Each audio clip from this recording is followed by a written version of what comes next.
Good afternoon, my lady mayor. I'm Gemma Stokely from the Town Clerk's Department. Sorry, we've got some feedback in the room. That's even worse. Apologies.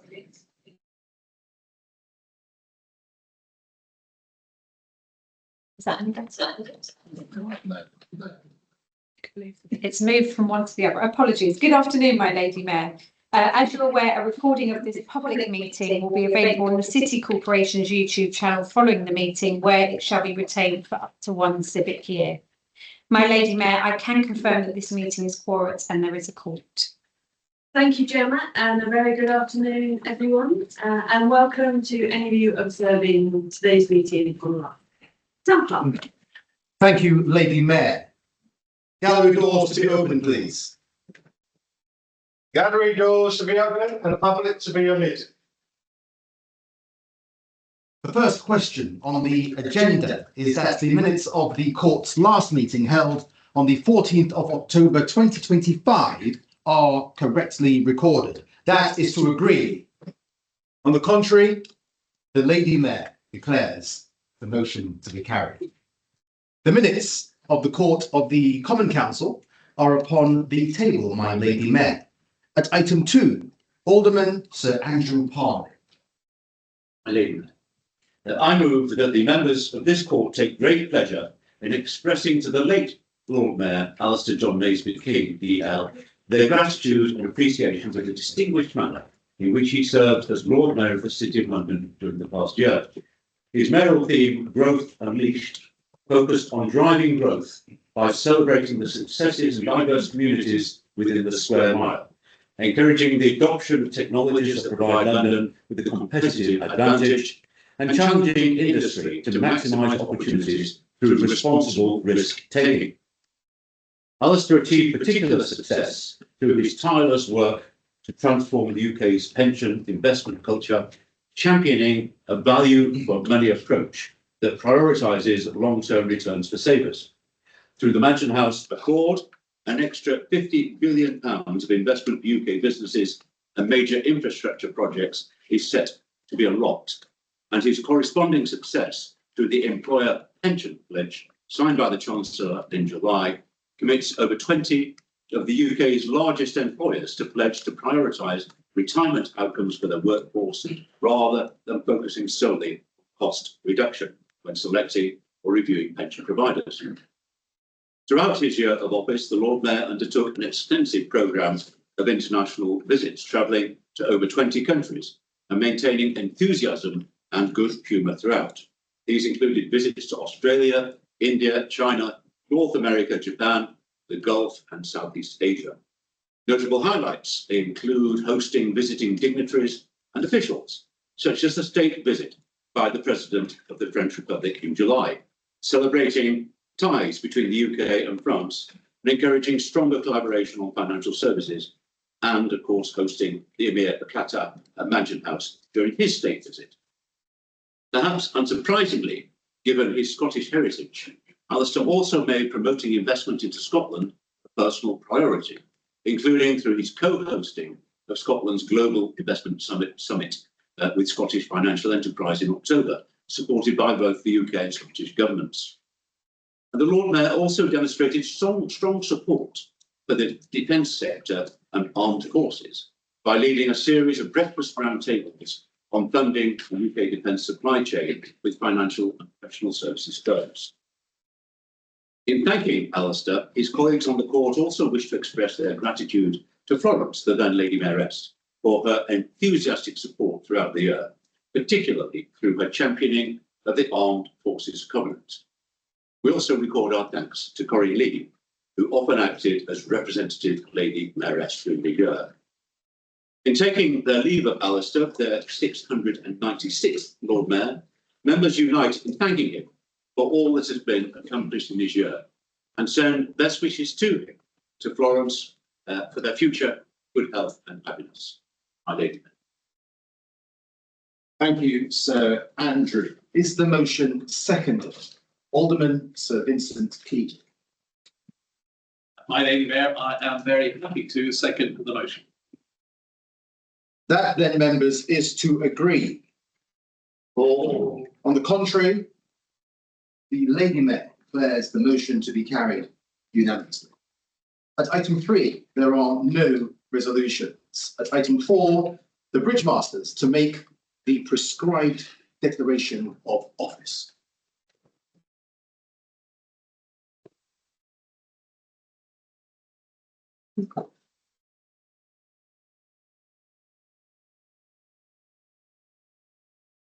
Charles Robert Evelyn Shilson and Susan Elizabeth Patterson Fredder, the Bridge Masters.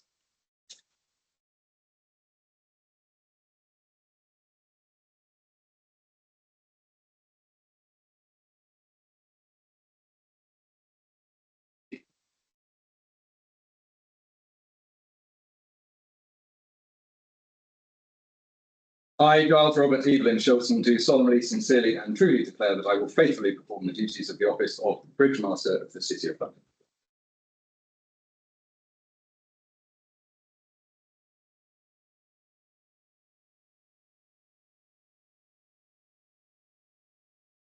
I, Susan Elizabeth Patterson Thredder, do solemnly, sincerely and truly declare that I will faithfully perform the duties of the office of Bridge Master of the City of London.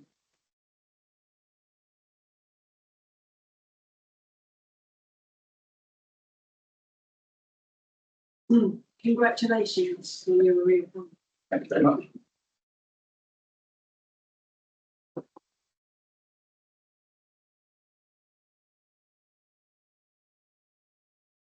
At item 5 of your agenda, the motion is that the several persons named be admitted to the freedom accordingly. That is to agree. On the contrary, the Lady Mayor declares the motion to be carried. That's item 6. Alderman Vincent Keating.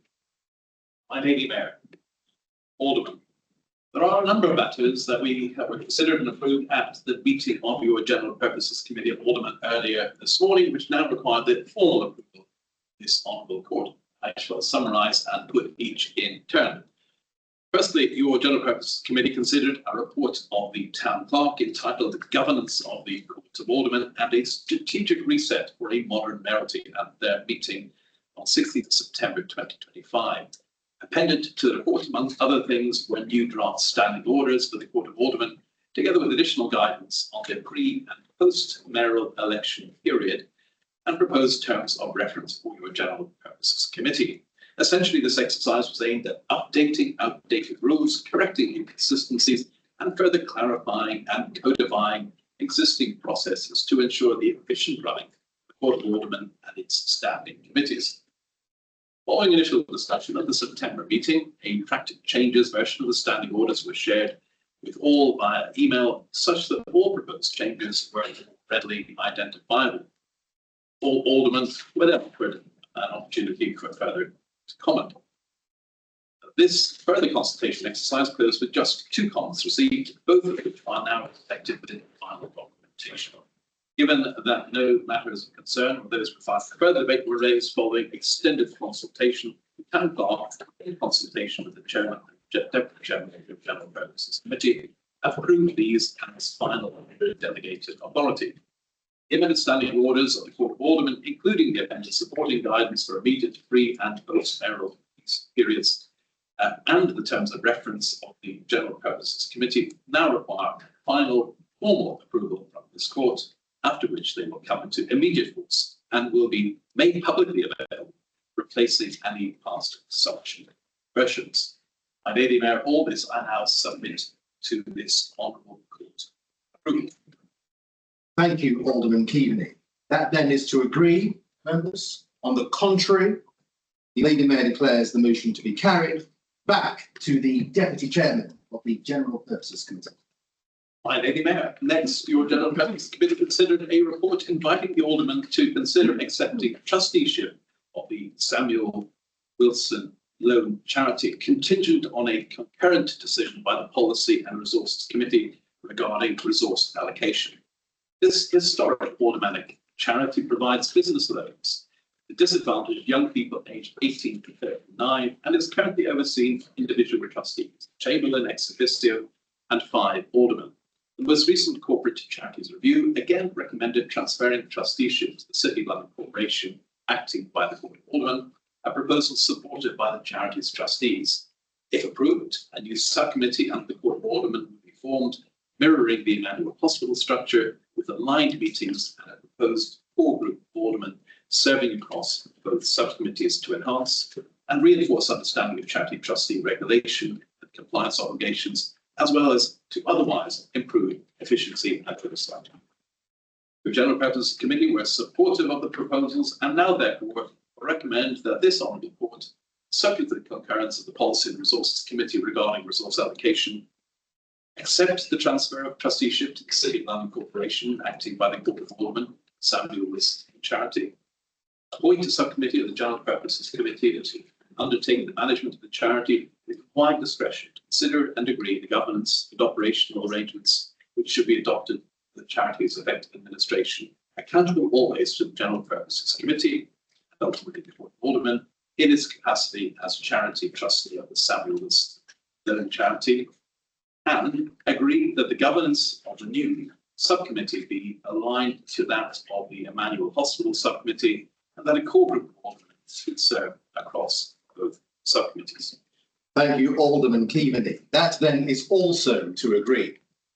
And on the contrary, the Lady Mayor declares the motion to be carried.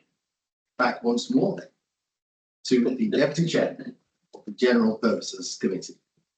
Thank you, Town Clerk. And finally, my Lady Mayor, your General Purposes Committee considered a report on the Emmanuel Hospital's charity financial position as at the most recent year-end 2025 and in the period to date 5 months to 31st of August 2025, with forecasts for the remainder of the 2025-26 financial year, alongside a cash flow forecast from 2025-26 up to 2026-2027.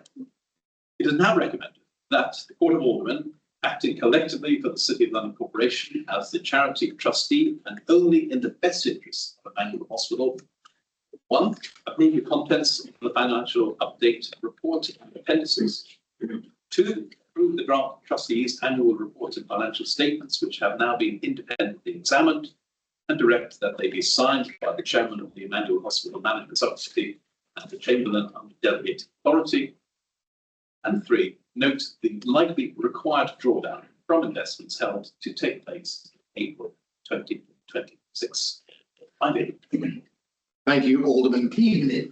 That then is also to agree, members. And on the contrary, the Lady Mayor declares the motion to be carried. At item 7, a letter has been received by the Lady Mayor concerning the surrender of office by the serving alderman in the ward of Coleman Street. The letter reads as follows: My Lady Mayor, the 6th anniversary of my re-election as alderman for the ward of Coleman Street will be on the 18th of December.